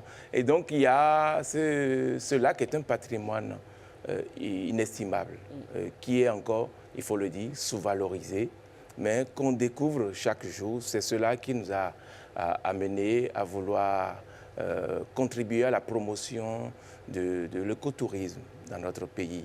Comment allier en même temps le tourisme que nous connaissons de manière générale, mais tout en vendant la nature, en offrant ce qu'il y a de meilleur. Et c'est justement là que se pose la question de savoir comment préserver la nature et promouvoir en même temps le tourisme, puisqu'il faut y implanter des infrastructures. Comment le faire sans détruire cette végétation, cette belle végétation qui nous rend amoureux? C'est ce travail qui est en cours, et si on veut le faire, il faut y aller aussi par l'exemple. Il faut aller par l'exemple. C'est pour ça qu'au niveau de BHA, toute la construction est basée sur les matériaux locaux.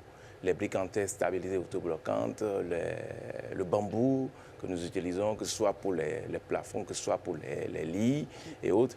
Mais aussi la production locale, produire par exemple du poisson, non pas nécessairement pas dans le lac à aimer, mais faire de la pisciculture avec les étangs piscicoles, avec des pratiques locales, mettre en place des dispositifs de biogaz pour ne pas rejeter tout ce qui sort des toilettes dans le lac, polluer le lac, et accompagner ce qui se fait au plan national, ce qui est fait par les autorités de la commune en matière de respect des normes environnementales, que ce soit au niveau du lac, au niveau même du domaine qui est attenant au lac, qui fait partie du domaine public de l'eau, ne pas mettre n'importe quel type d'infrastructure dans ce domaine-là. Et donc, il y a aujourd'hui un cadre habilitant qui est mis en place au niveau national, qui reconnaît, il y a différentes sortes de tourisme, et qui reconnaît également ce tourisme écologique qu'on peut promouvoir au Bénin et qui a des atouts pour ça. Et nous ne pouvons pas ne pas valoriser cela. On doit partir de ça. On ne peut pas vouloir importer simplement ce qui est ailleurs. Non, il faut partir du potentiel de Seboroué. Et dans l'élément que vous avez passé, le ministre d'État, Pascal Irénée Koupaki, le dit très bien. Il y a une histoire, il y a une culture avec beaucoup de choses qui caractérisent cela aujourd'hui. Et il reste à valoriser cela. Et je pense qu'avec la nouvelle dynamique qui est en train d'être impulsée par l'équipe communale, les responsables des associations de développement, à travers, entre autres, la révision du plan de développement communal, où le tourisme va avoir une place importante. Je pense que le rêve de Seboroué, des splendeurs, deviendra bientôt une réalité. En tout cas, on l'espère, Ghislaine, n'est-ce pas? Mais vous me souffliez que vous avez mangé du dacouin. Vous n'avez pas pu manger du dacouin. J'ai hâte, je sais que nous allons y arriver dans la suite. Alors, on y va. Excusez-moi beaucoup. Madame veut une nouvelle invitation. N'est-ce pas? Je vous ai dit, cette fois-ci, je viens avec elle. Elle est déjà consacrée. Là. Cette fois-ci, je serai avec elle. Non, je suis là encore de parler par moi, non. Je suis encore là, je suis juste à côté de vous. On vous motive justement. N'oubliez pas de m'emmener avec vous. Non, mais j'ai bien envie de tomber amoureuse aussi d'une autre localité du Bénin. Mais en attendant, on est toujours sur Seboroué. Et M. Adiagodo disait tout à l'heure, pour corroborer les expressions du ministre, que Seboroué sera forcément une destination incontournable pour le Bénin. En dehors de tout ce que nous avons découvert, quelles sont les autres potentialités que vous, qui êtes devenu le fils de Seboroué, qu'est-ce que vous, en tant que fils implanté à Seboroué, qu'est-ce que vous pensez qu'on peut davantage mettre en valeur à Seboroué? Vous savez, Seboroué aujourd'hui bénéficie de deux atouts.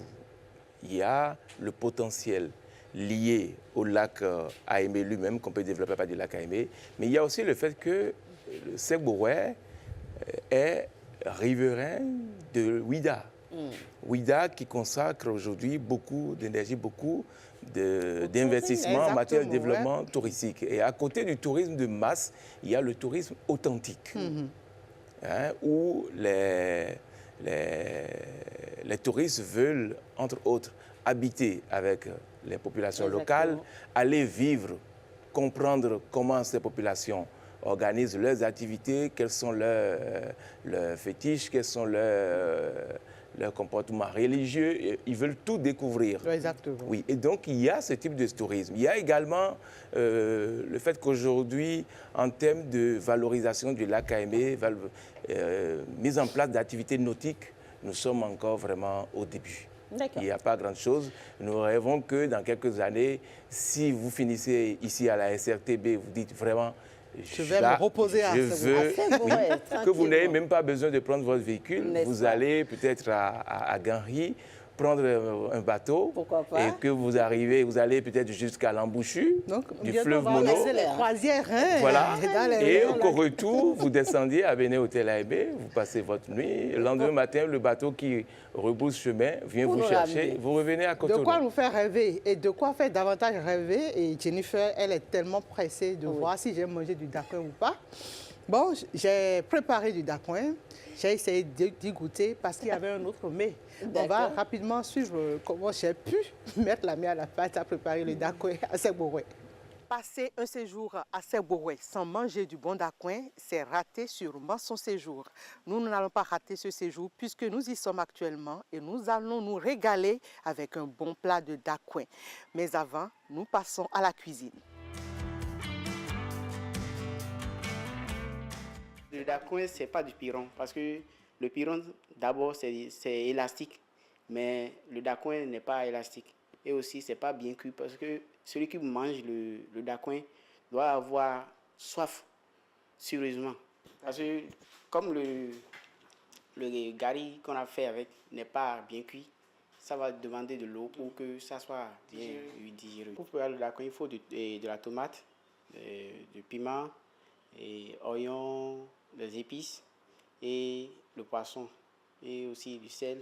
Beaucoup de personnes utilisent le tilapia et autres poissons comme le cobia et le saumon noir.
Maintenant, le dacoin est servi. Et quand on présente ça à un client, il peut se régaler maintenant et bien manger. Quand il sera en train de manger, il va voir qu'il y a une différence entre le dacoin et le piron. Maintenant, le client peut être servi maintenant. Le client a été servi, oui, Jennifer, je réponds, oui, j'ai mangé. J'ai le temps de voir, de comprendre. Le promoteur m'a donné du bon vin à la suite. Mais je n'ai pas mangé que du dacoin. Vous allez suivre à travers ces images qu'à Sèvres-Bouet, il n'y a pas que du dacoin. Il y a aussi un mets local que j'admirais tellement. Je suis allée voir comment ça se prépare. Ils appellent ça du galikpono. Oui, du galikpono. Du galikpono qui est fait. Pain, oui, c'est ça, du pain de gari. Du pain de gari, exactement. Et on mange ça avec de l'arachide grillé. Bien sûr. De la Vous avez aimé le goût, j'espère? Oui, j'ai aimé le goût. J'ai vraiment aimé le goût. Je connaissais ce truc à Abomey, ils appellent ça abloyoki. Ah, d'accord. Ils appellent ça abloyoki, en fond. Oui. Mais voilà comment ça se présente à Sèvres-Bouet.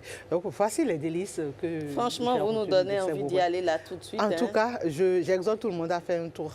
N'est-ce pas? Merci. Et là, je descends. Vous descendez, je descends vraiment de Sebouré. J'ai assez mangé, j'ai assez digéré. Vous êtes assez promené. Je me suis assez promené. Bon, rendez-vous où pour la prochaine fois? Pour la destination, je garde le suspense. C'est pour très bientôt en tout cas. Merci beaucoup à vous. Alors, monsieur Arnaud Diagodo, nous sommes à la fin de cette émission. Je sais que vous voulez d'envie de dire quelques mots pour finir, mais en quelques secondes parce qu'on a fini là. Vous remercier. Merci. Mais remercier également les cadres, les autorités de Boumassé, de Sebouré, qui ont mis en place ce nouvel élan qui nous permet tous de rêver.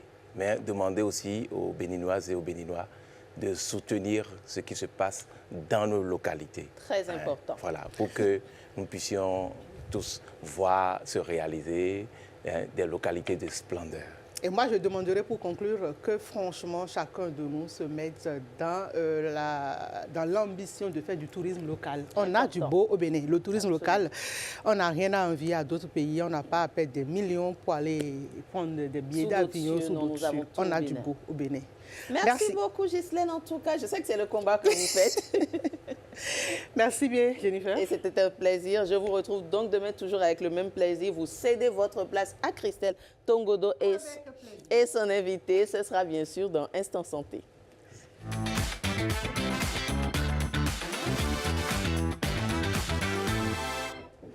Nous sommes le 5 mai et c'est la journée internationale de la sage-femme. Je vous l'annonçais en titre. Christelle Tongodo et son invité vont un peu nous retracer ou mettre en lumière ce métier très, très important. On les appelle les donneuses de vie. Elles donnent la vie.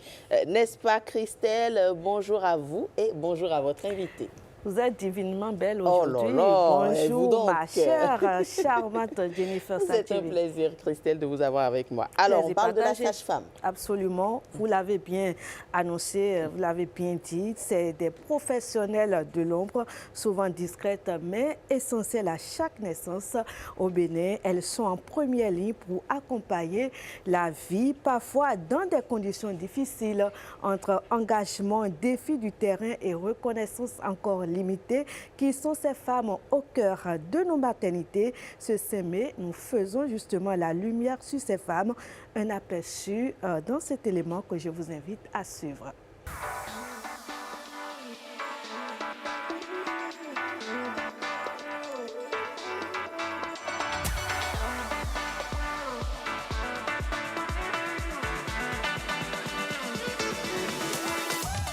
Souvent, quand les patientes sont satisfaites, il y a la joie, la convivialité entre les patientes et nous. Et puis, nous sommes soulagés, nous sommes contents.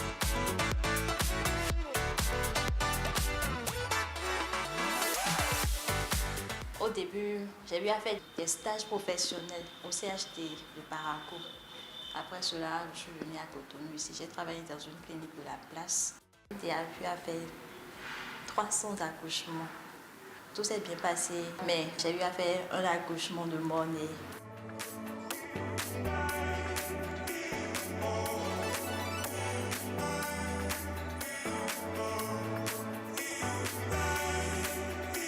Après l'accouchement, nous leur donnons des conseils post-natal. Comment elles vont se tenir, comment elles vont s'entretenir, bien garder le bébé, comment s'alimenter et puis des conseils pour la rassurer. J'espère que celle que j'ai rencontrée aujourd'hui sera à la hauteur de celle que j'ai reçue pour les grossesses passées, parce que j'ai changé de centre. Comme on a changé de quartier, donc obligé, j'ai changé de centre. Elle a été accueillante, souriante et en consultation. Quand elle m'examinait, bon, c'était bien. Elle m'a bien fait la consultation comme il faut, comme j'attendais.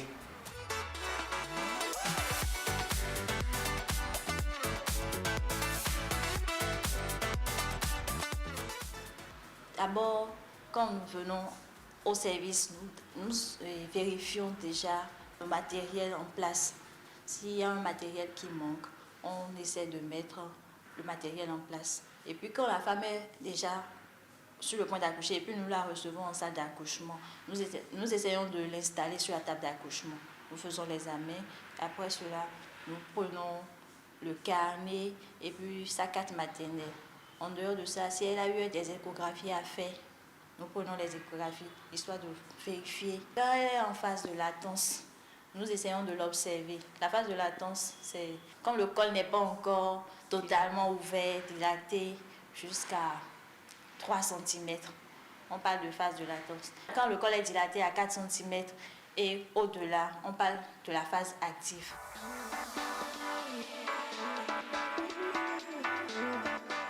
Le stéthoscope de Pina nous permet de surveiller les bruits du cœur du fœtus quand la femme est sur la table d'accouchement.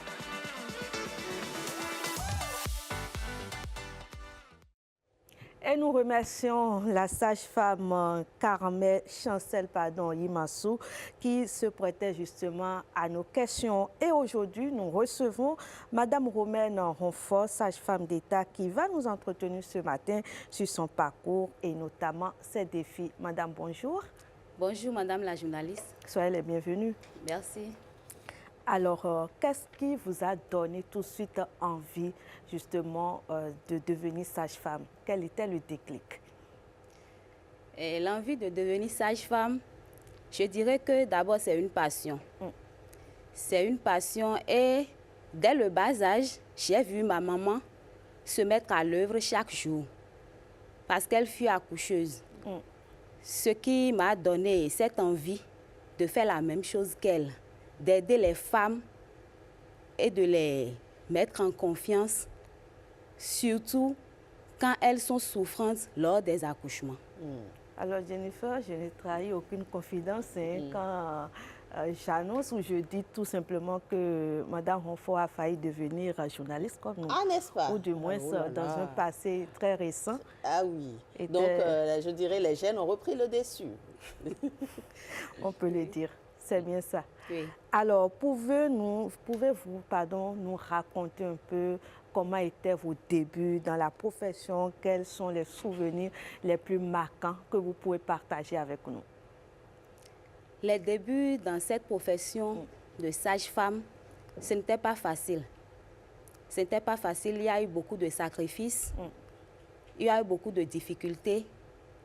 Mais quand on veut quelque chose, on se donne les moyens de l'avoir. Absolument.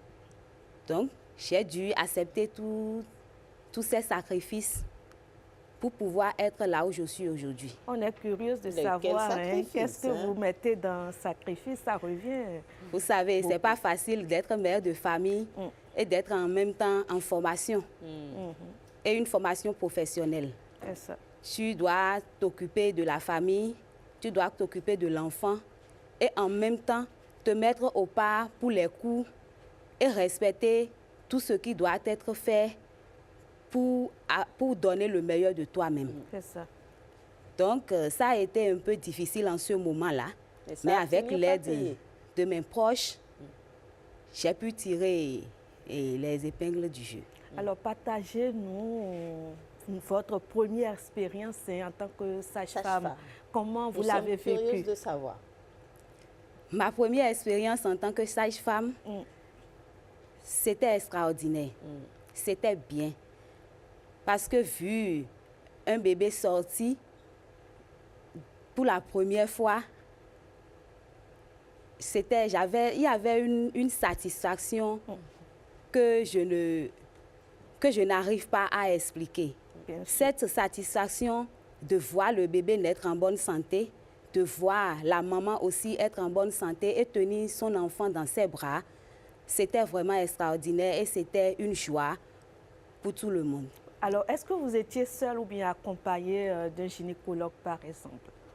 Non, je n'étais pas accompagnée d'un gynécologue, mais des aides. D'accord, d'autres sages-femmes? Non, des aides-soignants. Et tout s'est bien passé? Oui. Alors, déjà, depuis quand vous exercez le métier de sage-femme et quel est en moyenne le nombre d'accouchements que vous avez eu à faire jusque-là? J'exerce depuis 2020 et je dirais en moyenne 500 accouchements. 500? Pratiquement 500. Oui. Est-ce que tout s'est, pour la plupart, tout s'est toujours bien déroulé ou bien il y a eu quand même quelques incidents de parcours? pendant les accouchements, il y a forcément des difficultés qui se présentent. Il y a d'autres accouchements qui se passent normalement bien, dans la plupart du temps. Mais il arrive des cas où vous êtes confronté à des situations stressantes, où c'est le bébé qui est mort-né, soit c'est la maman qui présente des complications après accouchement. Mais on essaie toujours de mettre les petits plats dans les grands pour pouvoir gérer cette situation-là. Oui, mais justement, alors, lorsqu'on vous écoute, vous avez beaucoup de chance, votre premier accouchement s'est très bien passé, mais lorsque ça se passe mal, comme vous venez de le dire, quels sont les réflexes, comment vous gérez? Quand ça se passe mal lors des accouchements et il y a des complications, nous essayons de gérer. Quand on gère, ça peut marcher comme ça peut ne pas marcher. Quand je dis ça peut marcher, quand la femme saigne après accouchement, on essaie de maîtriser l'hémorragie par des gestes simples et rapides pour éviter qu'il y ait un problème. Mais quand ça ne marche pas et que ça dépasse nos compétences, nous sommes obligés de référer, car la référence est une compétence dite.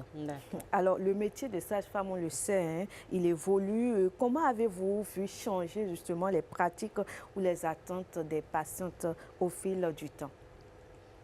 Le métier de sage-femme évolue vraiment parce que déjà la santé, c'est quelque chose de dynamique. On ne fait pas la même chose tous les jours. Et je remercie beaucoup l'État parce que l'État a fait beaucoup d'efforts dans ce domaine-là. Également, du côté des femmes, il y a beaucoup de changements. Parce qu'il y a des femmes qui ne venaient pas tôt en consultation, qui attendent toujours que la grossesse évolue ou qui attendent qu'elles aient un problème de santé avant de se présenter. Absolument. Mais aujourd'hui, ça a beaucoup changé. Et on demande aux femmes de fournir assez d'efforts pour que ça change totalement. D'accord. Alors, je le rappelle, hein, le thème de cette année de la Journée internationale de la sage-femme est 1 million de sages-femmes de plus. Pourquoi ce thème-là, selon vous? Est-ce qu'il y a aujourd'hui un besoin de combler un gap? Oui. Je pense que le thème a vraiment sa place parce que c'est l'un des plus grands défis auxquels nous sommes confrontés aujourd'hui. Le manque de personnel, surtout dans les zones rurales. Une seule sage-femme pour faire l'accouchement, les consultations, la planification familiale, le suivi postnatal, c'est un peu trop. Et quand c'est comme ça, il n'y a pas la satisfaction. Une seule personne qui fait tout ce travail ne peut pas rendre le meilleur de lui-même. C'est ça. Donc, si on peut nous aider à combler ce vide. Surtout dans les zones rurales, je dirais, parce que ça a beaucoup changé, l'État a fait beaucoup d'efforts et ça a beaucoup changé aujourd'hui. Alors, on sait, vous l'avez déjà dit, la santé mentale des femmes est aujourd'hui de plus en plus évoquée. Hein. Alors, quelle place occupe-t-elle justement dans votre accompagnement en tant que sage-femme? Comment vous aidez les femmes à surmonter les situations de stress, le stress, la peur, voilà. La douleur également? Prendre soin du mental, c'est également votre rôle, c'est également notre rôle. C'est ça. Et vous savez, quand une maman va mal dans sa tête, elle ne peut pas bien s'occuper de son bébé. Exactement. Donc, quand nous, sages-femmes, on constate qu'une femme a ce genre de difficultés parce que nous sommes les premières à détecter les signes de souffrance, comme les dépressions prénatales, l'anxiété et la psychose puerpérale. Quand on constate ça, nous offrons un espace d'écoute sans juger les femmes. Nous leur offrons également, on leur donne des informations réelles qui vont leur permettre de savoir ce qui se passe réellement et d'éliminer cette peur, cette anxiété qui entraîne cette dépression-là. Et également, on leur donne un soutien émotionnel. En leur parlant, en leur rassurant. On les rassure en renforçant leur confiance, en leur capacité de devenir mère. Alors aujourd'hui, c'est un jour particulier pour vous, Madame Ronfort. Si vous devriez résumer votre parcours, que diriez-vous? pour résumer mon parcours, je rends grâce à Dieu. Et comme je l'avais dit au début, ça n'a pas été facile. Mais aujourd'hui, je suis fière de moi.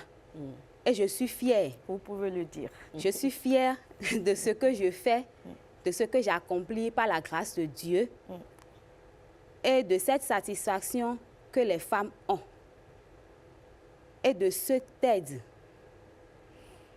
que j'accorde, que je fais aux femmes, de cette confiance qu'elles ont en moi. Est-ce que toutes les femmes peuvent devenir sage-femme? Ah, c'était ma prochaine question. On se rejoint vos conseils, bien sûr, à l'endroit de ces jeunes filles qui voudraient embrasser la carrière. Tout le monde ne peut pas être sage-femme. Parce que le métier de sage-femme, c'est un métier exigeant. Et pour être sage-femme, il faut nécessairement avoir de fortes qualités humaines. Et des compétences techniques. Et de ces qualités humaines, tout le monde n'a pas... Quelles sont ces qualités-là déjà? Parlant des qualités humaines, il y a l'empathie, il y a la patience et l'écoute active. Il ne faut pas engueuler les femmes oui, les parturiantes. C'est ça. Et il faut une résistance physique et émotionnelle. Et il faut également avoir un bon sens de l'observation et de réactivité pour gérer les urgences. Ça fait beaucoup. Ah oui, quand même. Hein? Ça fait beaucoup. Alors, votre message à l'endroit de ces femmes-là qui veulent, j'insiste sur la question. Important. Parce que c'est bientôt les vacances et il y aura des examens de fin d'année et les bacheliers vont aller à l'université. C'est le lieu peut-être de les motiver dans une certaine mesure. Quel message aimeriez-vous adresser à une jeune fille qui vous écoute aujourd'hui, qui a envie de donner la vie? Une jeune fille qui aujourd'hui veut être sage-femme, je l'encourage. Parce que déjà, depuis la formation, ce n'est pas facile. Mais avec un peu de sacrifice, ça peut aller. Et il faut prendre l'exemple sur les bonnes sages-femmes. Je ne sais pas qui a de mauvaises sages-femmes, non. Je ne dis pas qu'il y a de mauvaises sages-femmes, mais il faut prendre l'exemple sur les bonnes personnes. Il ne faut pas faire ce que tout le monde fait. Exactement. Il faut prendre son prochain comme sa sœur. Il faut se comporter de manière exemplaire en général. Et ça va aller. Merci beaucoup. Je crois que c'était très important, hein, justement, cette dernière question. Merci, Christelle. C'est moi. C'était très intéressant. Donc, je le disais, on a fait le tour de la question. Je vais prendre congé de vous et installer le prochain plateau. C'est bien sûr la page sport.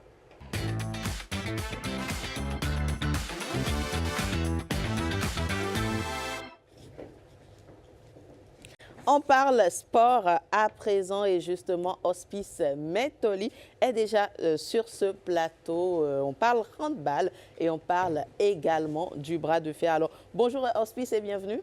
Bonjour Jennifer Sativi, bonjour à tous. Alors on démarre par le football. Les Amazones sont à Lomé où elles vont jouer le match retour contre la Côte d'Ivoire. Effectivement, les Amazones U20 sont à Lomé depuis dimanche après-midi. Et la première séance d'entraînement a eu lieu, bien sûr, hier lundi en après-midi à partir de 15h parce que le match va se jouer à 15h de Lomé, 16h de Cotonou. C'est une séance légère parce qu'il ne faut pas surcharger les muscles. On a à l'image d'ailleurs Romaine Gandonou, la buteuse du côté du stade Ebimpe d'Abidjan. Un but partout à Abidjan, ce sera une finale qui va se jouer du côté de Lomé, une finale pour l'histoire, une finale pour une première qualification en Coupe du Monde U20 dames pour le Bénin, pour une première qualification historique pour une équipe nationale du Bénin dans une compétition statutaire de la FIFA ou de la CAF. C'est dire à quel point c'est important ce match et cette séance a eu lieu sous le regard avisé de la coach adjointe Adam Adikatou. Ça travaille fort, mentalement, physiquement, pour que les filles soient prête le dimanche à 15 h pour faire la différence face à cette équipe de la Côte d'Ivoire qui est une habituée des grandes joutes continentales et internationales dans cette catégorie de compétition. On va avec vous suivre bien sûr les joueuses Yasminat Djibril, Larissa Saïzonou et la capitaine Laura Abikou qui reviennent sur les objectifs qu'elles ont en vue. Notre séance de ce soir, c'est une séance de relaxation parce qu'on a joué un match la dernière fois. On a juste relaxé les muscles aujourd'hui. On retient que la Côte d'Ivoire n'est pas une mauvaise équipe.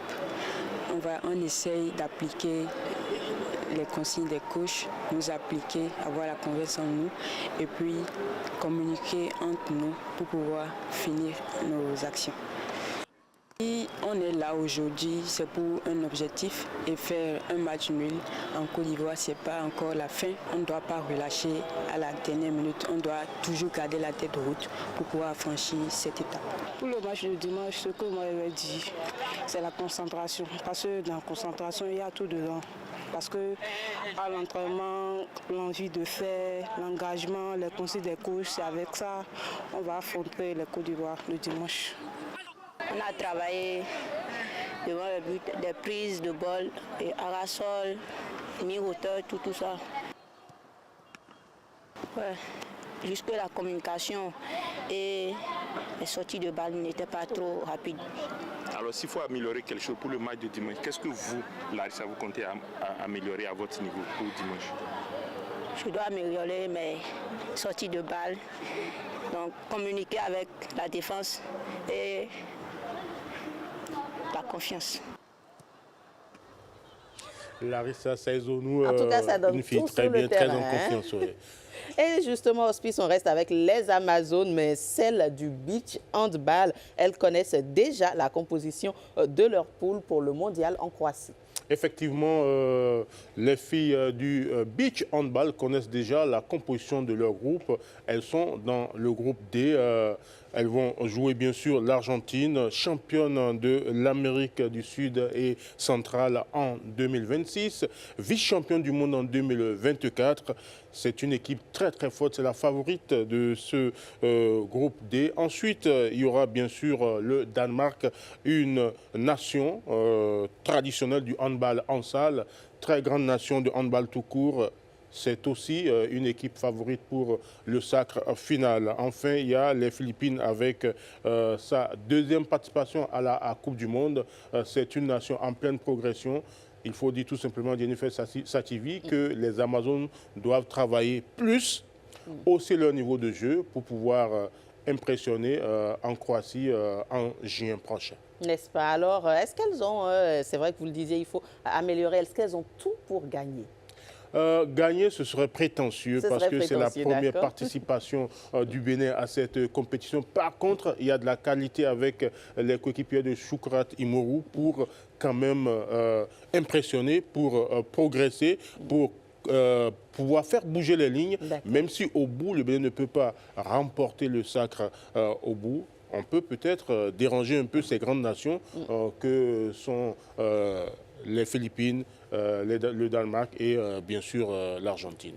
On l'espère en tout cas. Et la parenthèse pétanque Hospice nous amène à Boycon, une belle compétition qui a réuni une trentaine de clubs.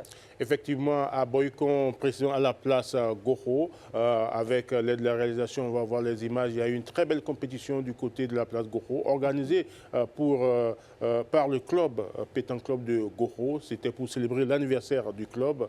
Plusieurs clubs provenant des 4 départements, les 2 des collines et les 2 du Zou, ont joué, ont produit du jeu. Pendant ce long week-end, c'était le vendredi, le 1er mai, donc c'était leur façon de célébrer la fête du travail. Et puis à Cotonou aussi, le dimanche, il y a eu ce que l'ancien organisateur de la Fédération de pétanque, Luc Imansou, a dénommé After Work, c'est-à-dire une compétition pour célébrer aussi les travailleurs. C'était environ 92 doublettes qui ont évolué du côté de Figueroa avec au bout le sacre de la doublette de Dialal Issa face à la doublette de Raman Bello et Emmanuel Agoncan, qui sont quand même deux joueurs des Guépards du Bénin pour ce qui concerne la pétanque. La journée était donc assez riche en tout ce qui est pétanque et compétition. Mais auspice, les athlètes béninois de bras de fer, on commençait à le dire, sont de retour du Ghana et ont ramené plusieurs médailles. C'est une bonne nouvelle. Belle moisson de médailles, Jennifer Sativi, pour les athlètes béninois du côté du Ghana. C'était les championnats d'Afrique de la discipline.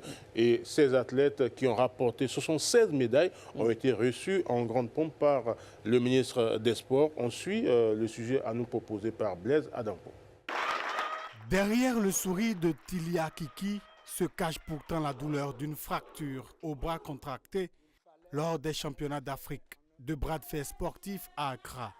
Mais malgré la blessure, l'Amazone béninoise repart avec sa médaille, comme l'ensemble de la délégation béninoise. Au Botteiman Complex Center, Guépard et Amazone ont marqué les esprits. Le Bénin a réalisé une véritable razzia de médailles dans une compétition où certaines finales opposaient même des athlètes béninois entre eux. Amazone et Guépard Ferriste ont fait une recette de 76 médailles, dont 26 médailles d'or, 33 médailles d'argent et 17 médailles de bronze. De retour au pays, les champions ont droit à un accueil chaleureux dans les locaux du ministère des Sports. Sans tapis rouge, mais avec une aire d'honneur symbolique, les ambassadeurs béninois sont célébrés pour cette moisson historique ramenée du Ghana. Nos athlètes sont déterminés, disciplinés, puisque c'est dans cette discipline des leçons reçues qui nous ont présenté ce résultat. Il y a de cela 3 ans, on minimisait le Bénin. Mais aujourd'hui, quand on rentre dans la salle, tout le monde nous envie au fait. Et nous allons continuer dans cet élan. Champion d'Afrique chez les paraferristes et vice-champion au classement général chez les ferristes, le Bénin valide également sa qualification pour les Jeux africains 2027. Désormais, les ambitions grandissent encore davantage. Continuez à vous battre, parce que là, on est sur la seconde marche. C'est un petit goût d'inachevé, n'est-ce pas? Oui. Donc, vous savez ce qu'il reste à faire. Vous ne manquerez jamais d'avoir l'appui du gouvernement. Vous ne manquerez jamais d'avoir l'appui du chef de l'État. À Accra, le Bénin a aussi brillé grâce à sa jeune génération. Fervent Sonou s'est illustré comme le plus jeune champion de la compétition. Le jeune béninois revient avec 2 médailles d'or et symbolise désormais l'avenir du bras de fer sportif. De quoi être fier, Hospice, 76 médailles. Magnifique compétition des ferriques béninois et il faut noter qu'il y a beaucoup de femmes dans cette discipline qui demandent quand même de la concentration et de la puissance dans les bras. Vous vous demandez comment on peut faire bras de fer et se blesser, bien sûr, parce que c'est beaucoup d'énergie, c'est beaucoup de puissance et c'est du travail en salle. On se rend compte. Hospice du sport de combat, pour clôturer cette page sport, on parle de sambo. Sambo, c'est un sport de combat, ça se pratique, c'est un mélange entre le taekwondo et un peu de lutte. C'est un sport russe. Arnaud Adadia nous amène à la découverte de cette discipline. Comment est-ce que c'est pratiqué au Bénin? Ensuite. Sur le sable de Cotonou, une discipline encore méconnue fait parler d'elle. Il s'agit du sambo, entre technique de combat et maîtrise du corps. Ce sport d'origine russe s'impose peu à peu sur la scène africaine.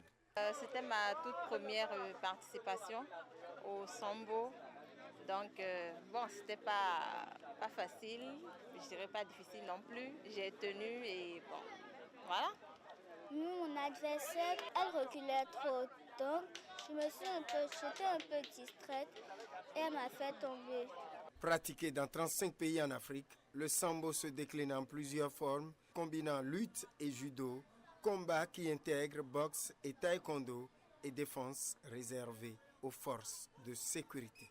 Le sambo, c'est une discipline qui existait depuis 1930. Depuis 2013, on l'a adopté au niveau du Bénin. Nous n'avons adopté que le sambo sportif et le biche sambo aujourd'hui au Bénin parce que nous sommes à nos débuts. Nous avons commencé par pénétrer les différents départements du Bénin pour faire connaître cette discipline. À Cotonou, tous les clubs venus des 12 départements du Bénin ont répondu présents, preuve de l'intérêt grandissant pour cette discipline. Il faut féliciter les athlètes et il faut également féliciter la Fédération béninoise du sambo qui, à travers cet événement, donne de la force aux athlètes. Nous sommes vraiment très heureux de voir cette compétition qui se déroule actuellement. Cela montre tout le travail que la Fédération béninoise de sambo fait pour l'essor du sambo au Bénin. Et sur ce sable, entre chutes et techniques maîtrisées, le Bénin affirme progressivement sa place avec en ligne de mire les grandes scènes continentales et internationales.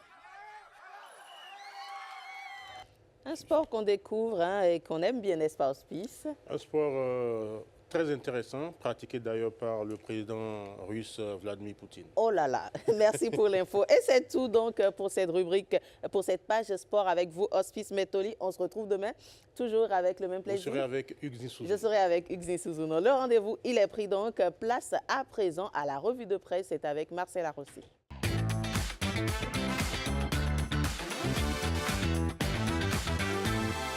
Déjà en place pour nous rapporter tout ce que nous disent les journaux ce matin. Marcel, bonjour et bienvenue. Bonjour Jennifer, bonjour à tous. La presse nationale reste largement dominée ce matin par la dynamique de transition au sommet de l'État. La nation met en avant une transition maîtrisée et apaisée entre Patrice Talon et Romuald Wadaï. Le journal relève une multiplication de gestes symboliques forts, présence conjointe lors de cérémonies officielles, préséance accordée au président élu et implication progressive de ce dernier dans les affaires d'État. Pour le quotidien, il s'agit d'une transmission anticipée et assumée du pouvoir qui s'inscrit dans une logique de continuité administrative et politique. Cette posture, marquée par une certaine sobriété institutionnelle, contraste avec les transitions souvent tendues observées dans la sous-région. Elle contribue également à rassurer les partenaires et à consolider l'image d'un pays stable, observe le quotidien de service public. Le matinal adopte une lecture davantage axée sur le bilan et la perception populaire. Le journal évoque ici une reconnaissance croissante autour de Patrice Talon à l'approche de la fin de son mandat. À quelques semaines de la passation de pouvoir donc, il décrit un chef d'État porté par une forme d'adhésion, voire de célébration, traduisant simplement selon lui l'aboutissement d'un cycle politique de 10 années. Le quotidien met ainsi en avant la dimension symbolique d'un départ valorisé en écho à l'idée d'un mandat achevé avec visibilité et impact. Matin Libre introduit un angle juridique et institutionnel. Le journal soulève la question de la conformité de la prestation du serment en l'absence probable du bureau du Sénat, pourtant mentionné dans la Constitution révisée. Et sur ce point, l'ancien président de la Cour constitutionnelle, Théodore Hollo, apporte des clarifications. La validité du serment repose avant tout sur sa réception par la Cour constitutionnelle. La présence des autres institutions relèverait du protocole. Un recours a toutefois été introduit et la Cour constitutionnelle dirigée par Kossi Dorothée Sousa doit se prononcer. Sa décision est attendue pour sécuriser juridiquement l'investiture du 24 mai. Fraternité élargie la perspective au contexte régional. Le journal analyse les défis diplomatiques et sécuritaires auxquels sera confronté Romuald Wadaï, notamment dans ses relations avec les pays de l'Alliance des États du Sahel. Dans un environnement marqué par des tensions et une recomposition géopolitique, le quotidien met en avant la nécessité de reconstruire la confiance en s'appuyant sur des mécanismes de dialogue, de coopération sécuritaire et de médiation, notamment via le Togo. Ainsi va la presse ce matin.